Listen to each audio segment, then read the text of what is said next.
এবারে জেডএসআরএম নির্বাচনের পথে।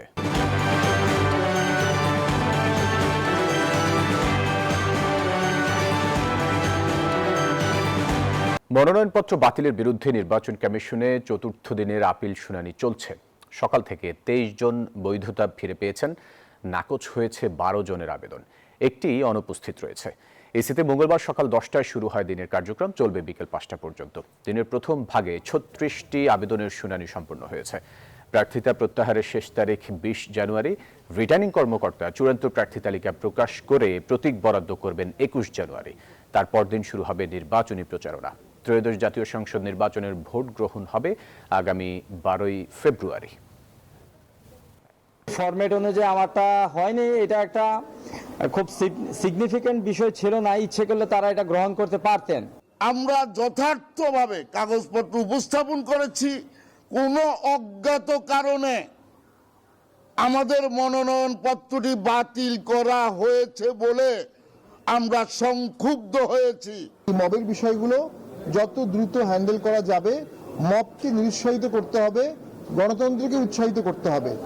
মব যদি শক্তিশালী হয়, গণতন্ত্র এবং প্রতিষ্ঠান নিষ্ক্রিয় হয়ে যাবে।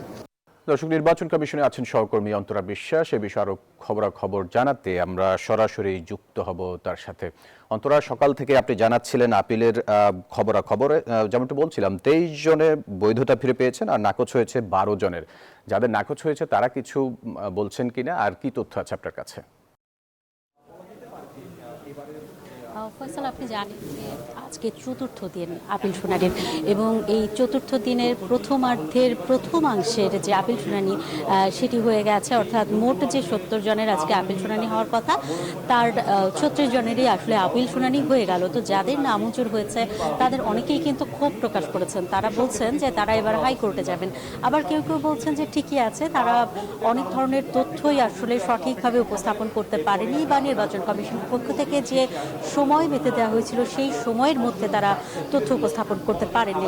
কেউ কেউ আগামীকাল পর্যন্ত সময় চেয়েছিলেন বা 1-2 দিন সময় চেয়েছিলেন, কিন্তু নির্বাচন কমিশনের কাছে মনে হয়েছে যে তারা এত অল্প সময়ের মধ্যে যে সকল তথ্য তারা দিতে পারেননি তারা আর দিতে পারবেন না, যে কারণে তাদের যে আপিল সেটি নামঞ্জুর করে দেওয়া হয়েছে। তো তারা আসলে বৈধ প্রার্থী নন। তবে তাদের যেহেতু হাইকোর্টে যাওয়ার সুযোগ রয়েছে, তো তারা হাইকোর্টে যাবেন। তবে সকলেই হাইকোর্টে যাবেন এমন কথা কিন্তু জানার নেই। তবে অনেকেই বলেছেন যে তারা হাইকোর্টে যাবেন, এবং হাইকোর্টে যে রায় সেটি অবশ্যই নির্বাচনের আগে আসতে হবে। অর্থাৎ 12 ফেব্রুয়ারির পরে যদি তাদের রায় আসে তাহলে তারা এই নির্বাচনে আসলে দাঁড়াতে পারবেন না।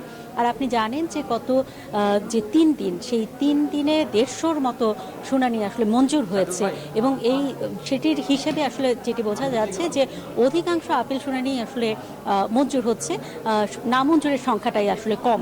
এই ছিল আমার কাছে এখান থেকে সর্বশেষ খবর। অন্তরা, আপনাকে ধন্যবাদ আমাদের সাথে যুক্ত হওয়ার জন্য।